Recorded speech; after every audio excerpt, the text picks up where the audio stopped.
Você já ouviu falar em retinopatia diabética? A retinopatia diabética é uma complicação do diabetes que afeta a retina, a camada de tecido sensível à luz na parte de trás do olho. E é uma das principais causas de perda de visão em pessoas com diabetes. Neste episódio do podcast Panorama de Negócios, vamos falar sobre inovações e avanços no campo da oftalmologia. Estou recebendo uma das principais pesquisadoras na área da oftalmologia no Brasil, reconhecida internacionalmente por seu trabalho em retinopatia diabética. Jaqueline Mendonça Lopes de Faria, oftalmologista de Campinas. Com apoio da Equala, agência de marketing digital, e da InfoEstudio Comunicação. Profissionalismo, criatividade e parceria, está no ar o podcast Panorama de Negócios. Doutora Jaqueline, é um prazer imenso e muito feliz pelo fato da senhora ter aceito o meu convite, de participar do Panorama de Negócios, para a gente falar sobre um tema que certamente deixa muita gente preocupada. Então, primeiramente, muito obrigado, viu? Muito obrigada pelo convite, Milton, muito obrigada pela oportunidade de falar de um tema que me dedico há algumas décadas e que é a minha dedicação principal na atuação da oftalmologia e na pesquisa há pelo menos 23, 25 anos. E um detalhe curioso é que a senhora, inclusive, criou uma startup justamente para levar à frente todo esse trabalho de pesquisa, que a senhora realiza ao longo dessas 2 décadas e meia. Sim. E que, sinceramente, doutora, dá uma esperança para as pessoas, porque, veja bem, deve ser muito triste, muito doloroso quem nasceu com visão, ao longo da vida perder a visão em consequência do diabetes. E até onde eu sei, doutora Jaqueline, a senhora se dedicou de todas as formas possíveis no sentido de tentar encontrar uma solução que, pelo menos, parasse e não houvesse um avanço em relação a essa doença. Logo na abertura eu fiz uma visão meio leiga em relação à retinopatia diabética. Eu acho que eu não me equivoquei, né, doutora? Não, você foi muito claro, didático. Uhum. E eu acho que a informação médica, as informações médicas têm que ser transmitidas de uma forma clara, sem ser superficial. Uhum. Você dá uma informação completa sem subtrair outras informações importantes. Então você falou muito bem, você falou que a retinopatia diabética é uma consequência do diabetes e que afeta a visão da pessoa, algumas vezes, da pessoa diabética, algumas vezes de forma definitiva. A retina é um órgão do olho, da parte interna, do fundo do olho, como você bem falou, e que ela é o nosso órgão sensorial, é ela que enxerga do olho. Tudo que existe no olho é para a retina funcionar. E a partir da retina, o cérebro integraliza essa imagem e a gente tem a nossa visão. Então, a retina é o que a gente precisa para enxergar, é o órgão sensorial do olho. Aí você falou no início também, muito bem, me fez lembrar uma trajetória de 2 décadas. Minha formação é médica na área da oftalmologia e, intuitivamente, os meus estudos, que envolveram sempre modelos experimentais de animais diabéticos, culturas de células, sempre direcionadas para entender como é esse mecanismo dessa doença, que progride, que tem uma história natural bem conhecida, acontece. que mecanismos estão envolvidos, que moléculas são expressas ou são menos expressas, o que acontece durante esse desenvolvimento, início e desenvolvimento dessa complicação. Então, a partir dos estudos básicos, como você disse, chegou a ideia surgiu a startup. A startup é uma empresa para desenvolvimento bio-nanotecnológico e que ela é muito inicial e que ela tem um ativo, que é o licenciamento de uma patente, que é uma solução oftálmica de base nanotecnológica, que foi iniciado o licenciamento na universidade, na Unicamp, durante esses 20 anos, e deu origem a um produto. Esse produto é resultado de muita gente trabalhando, um estudo muito progressivo e, ao final, uma colaboração com pessoas do Instituto de Engenharia Química. Da Unicamp, né? Da Unicamp. Professora Maria Helena Santana, com a aluna Aline Borelli, participaram junto com o meu grupo um desenho de uma formulação que fizesse a função que eu estava precisando. Que é o quê? É uma molécula que tem um princípio ativo e que ela consegue, através de características físicas e químicas, atravessar as barreiras do olho e atingir a retina. Isso realmente é um paradigma. Não existe colírio que tenha essa propriedade, porque o olho é muito bem feito, ele é protegido. Se tudo que caísse no olho entrasse dentro do olho, seria uma coisa muito complicada. Então existe muita seletividade, muitas características que você tem que conhecer bem, essa parte da patologia, da doença, da fisiopatologia, e junto com a ideia da engenharia química, pensar numa formulação de um carreador. E isso aconteceu. Então a gente trabalhou muito bem juntos, tivemos um resultado muito bom. Esse desenvolvimento tem hoje patente protegida no Brasil. E a empresa startup tem o licenciamento exclusivo de exploração comercial desse produto, dessa medicação, desse colírio. E o meu desafio é ir até onde eu posso com isso. Quer dizer, existem desenvolvimentos complementares importantes que eu venho trabalhando para eu ter certeza de que isso realmente foi ou vai ser muito importante, muito satisfatório, muito benéfico para as pessoas que têm diabetes e têm risco visual de perda ou de redução importante da visão, assim como foi muito, muito satisfatório, muito promissores os resultados nos animais. E aí tem uma trajetória que eu preciso encaminhar. Eu preciso registrar esse princípio ativo, a Anvisa precisa registrar esse produto e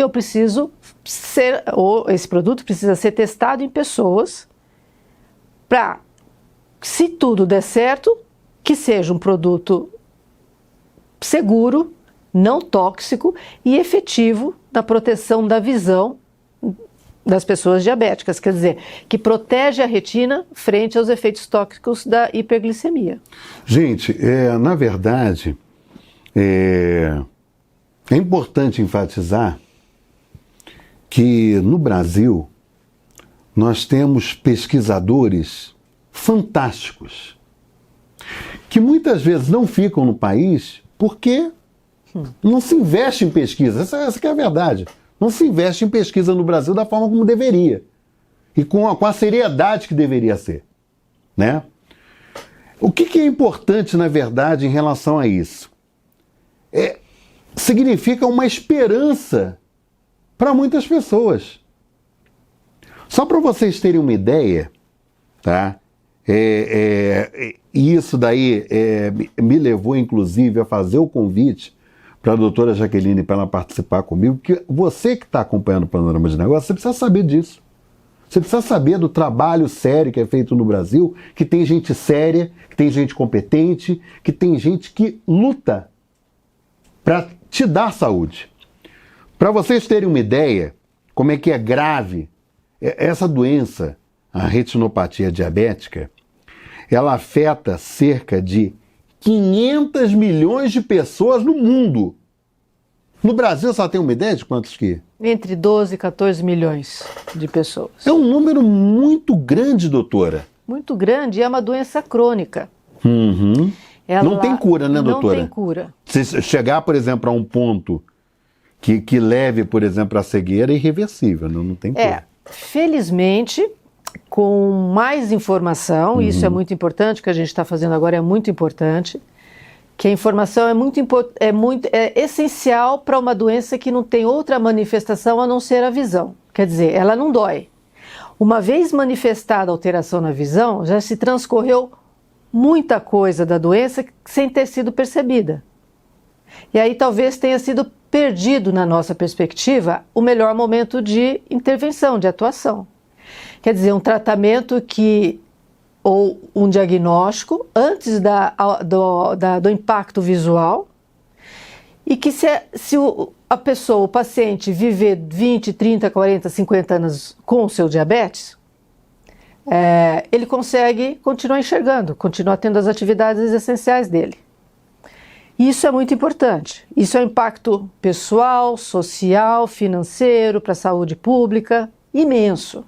Os Estados Unidos são muito bons em estimar quanto custa um paciente diabético com uma deficiência visual, uma redução visual.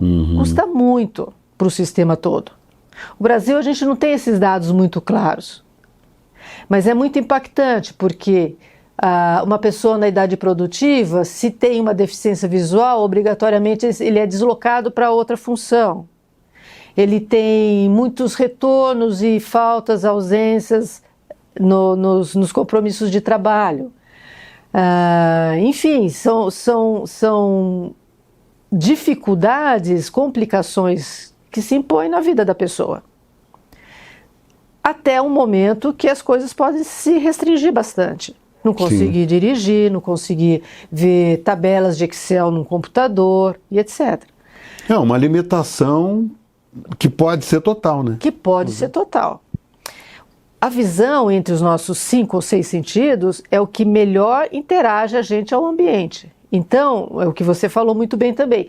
A cegueira congênita é triste, é chocante, mas não tem o mesmo impacto de uma cegueira adquirida durante a vida.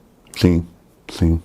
E aí as coisas ficam bastante complicadas. Do ponto de vista psicológico, é uma população que tem, com certeza, ou certamente, bastante preocupação com complicações do diabetes, mas a visão é a preocupação número 1 deles. Sim.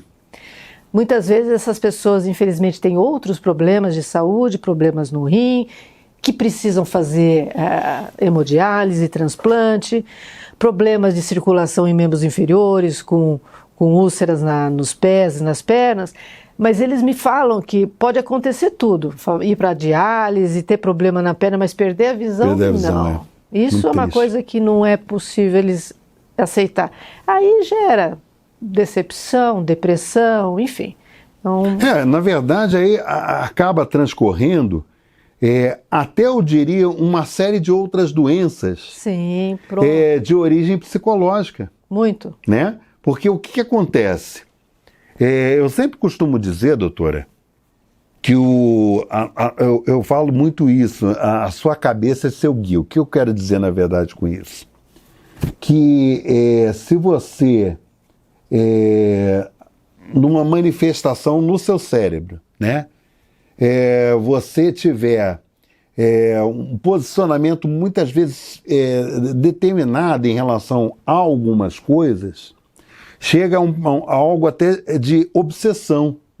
Né? E isso daí, consequentemente, acaba gerando esse transtorno psicológico, ele acaba gerando uma série de outros problemas que podem levar a outras doenças. Perfeito. Né? Então, por exemplo, é muito importante que as pessoas elas tenham isso bem claro na mente, justamente por conta disso. Eu tive uma tia, doutora Jaqueline, que ela perdeu a visão em decorrência do diabetes. Uau. Ela enxergava bem, e aí, naquela ocasião, por exemplo, hoje você tem vários medicamentos que você consegue controlar o diabetes. Sim. Mas você falando assim de 40 anos atrás, não tinha. Era muito limitado. Pronto. Né? E ela, o diabetes evoluiu a um ponto tal que ela acabou ficando totalmente cega. E assim, o que marcava, né, que eu ficava, até me emociono, né, com isso, porque eu chegava lá e falava assim, meu filho, deixa eu tocar no seu rosto para eu sentir você. É, terrível. Né? É muito triste isso. Sim. Né? Então, assim, a gente aqui, doutora, no Panorama de Negócios, a gente fala de economia, a gente fala de negócio, a gente fala de educação, a gente fala de saúde. Porque, na verdade, a nossa missão aqui não é trazer à tona, obviamente, para as pessoas vários assuntos dos mais diversos, mas a gente ter a oportunidade de trazer para quem nos acompanha a possibilidade de descobrir ações que levem a uma condição de vida saudável, isso é fantástico. E aí, doutora, as pessoas sempre pensam, né, falam, a gente falou já nesse processo, que a parte inicial, que seria o teste desse colírio nas cobaias animais Sim. diabéticos, foi uma fase que já avançou. Sim. Né? Agora, existe, pelo que eu entendi, a necessidade que a Anvisa, que é o órgão regulador, né, vamos dizer assim, como se fosse uma autorização, né, para avançar para uma próxima etapa, que seria o teste em humanos. É exatamente isso, doutora? É esse processo. Então, esse novo colírio, ele precisa ter um registro na Anvisa.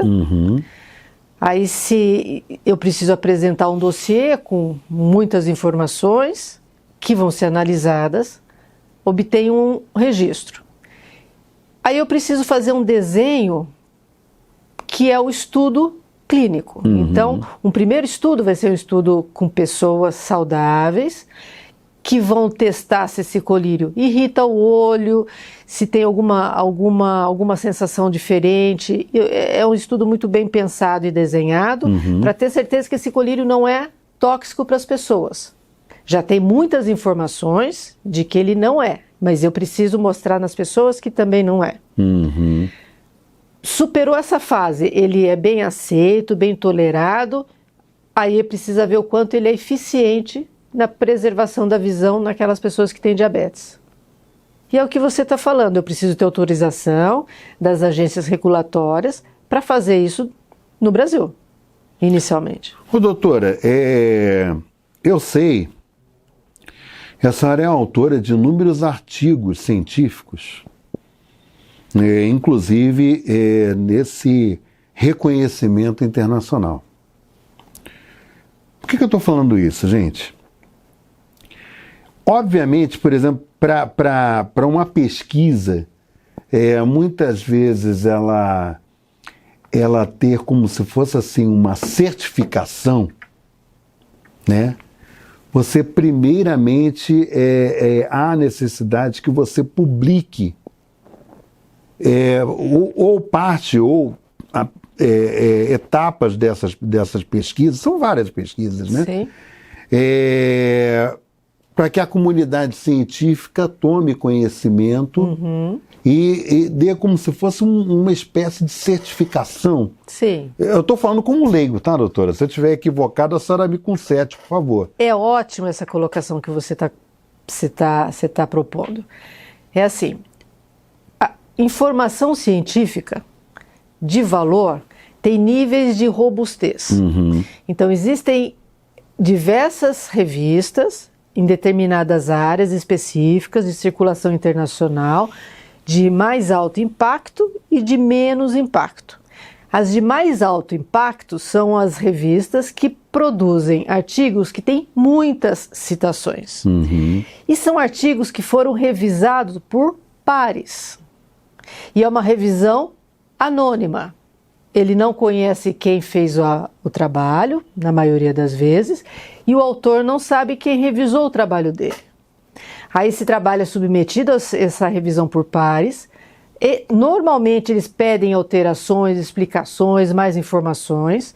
Isso é reapresentado, ressubmetido, avaliado por um corpo editorial, e aí vê, é publicável? Não é publicável. E aí se publica.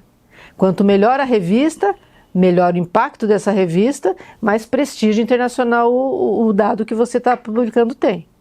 Não, e é importante destacar, o doutor, aqui, infelizmente, esse é um problema que a gente tem aqui no Brasil, mas não é só no Brasil, não, até mundial, eu diria, né? Que algumas pessoas, ainda bem que são algumas, né? Acham que pesquisa é bobagem. Acham que pesquisa pede-se muito tempo, gasta-se muito dinheiro. Para quê?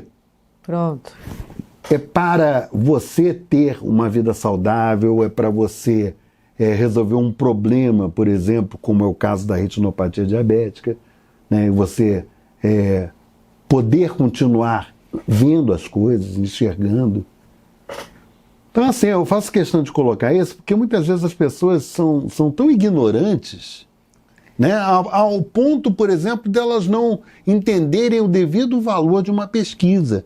A pesquisa, ela demora, por quê? Porque você precisa ter certeza, né, de que você está no caminho certo. São feitos vários testes. Aí o pessoal pergunta assim, em época de que teve Covid, o pessoal não, né, foi muito rápido. Não, o pessoal tinha que ser rápido, né, e não dava para levar tantos anos, porque tinha muita gente morrendo. Sim. Né? Então, assim, eu acho que é importante, doutora, deixar isso muito claro, porque a gente tem um corpo de pesquisadores no Brasil extremamente importante, que faz um trabalho muito sério, né? E são incansáveis, né? Muitas vezes perdem noites de sono, sim, pensando no que pode ser desenvolvido, no que pode ser acrescentado para melhorar. É incrível. Né? Assim, a vida do pesquisador é muito interessante, porque é uma vida que vai atrás de problema. Uhum. Primeiro, parte de um problema. Sim. E durante o desenvolvimento dos estudos, vão surgir N problemas. Com o intuito de você responder uma pergunta, você vai abrir várias outras questões. Então, as coisas não acabam, só começam e não acabam. E você falou coisas muito importantes. Por que as pessoas tendem a não dar valor à pesquisa? Para que serve a pesquisa? Porque eu acho que tem um pouco de culpa dos próprios pesquisadores, de não aproximar de linguagem fácil, de situações que proporcionem uma aproximação entre a academia, né, e o povo, e a gente. Porque fazer pesquisa custa bastante. Sim. Formar pesquisador custa muito, muito dinheiro e muito tempo. Então as pessoas... E no Brasil, e falando da minha carreira, que foi exclusivamente com dinheiro público de fomento à pesquisa, eu formei bastante gente com o dinheiro do contribuinte. Então é um dinheiro que é muito prezado como você vai usar esse dinheiro. E eu entendo muito bem que se a gente não aproximar... Eu fiquei nos Estados Unidos 3 anos. Era muito frequente eventos sociais onde o instituto onde eu fazia meu pós-doutoramento, os pesquisadores mostravam suas pesquisas para as pessoas em gerais, eventualmente pessoas que queriam fazer alguma doação numa área que tinha simpatia, e aproximava a conversa, entendia o que estava acontecendo.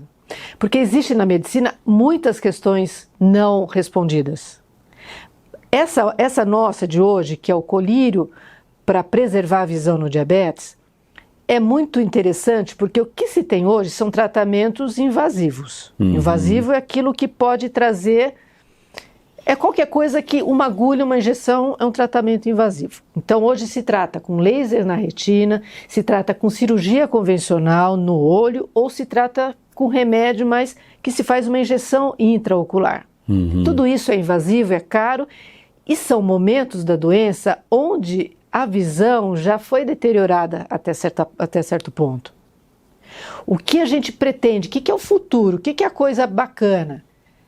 Identificar as pessoas diabéticas que estão mais suscetíveis a evoluir de uma forma não favorável para a sua visão e antecipar o tratamento, ou antecipar sistemas de reequilíbrio da retina para ela continuar funcionando bem, porque ela vai continuar sendo diabética. Sim, sim. É um trabalho de formiguinha, que eu digo. De formiguinha. Né? E um trabalho extremamente preventivo. Extremamente preventivo. Né? Ele vai ser extremamente preventivo do ponto de vista de você... só o fato, por exemplo, de você bloquear que evolua, puxa, já é um grande avanço. Sim. Não é verdade? Muito. Agora, uma coisa, doutora, por exemplo, quando a gente fala, por exemplo, esse colírio, para ele entrar em circulação, existe a necessidade, por exemplo, que um laboratório compre, vamos dizer assim, a ideia, né? Sim.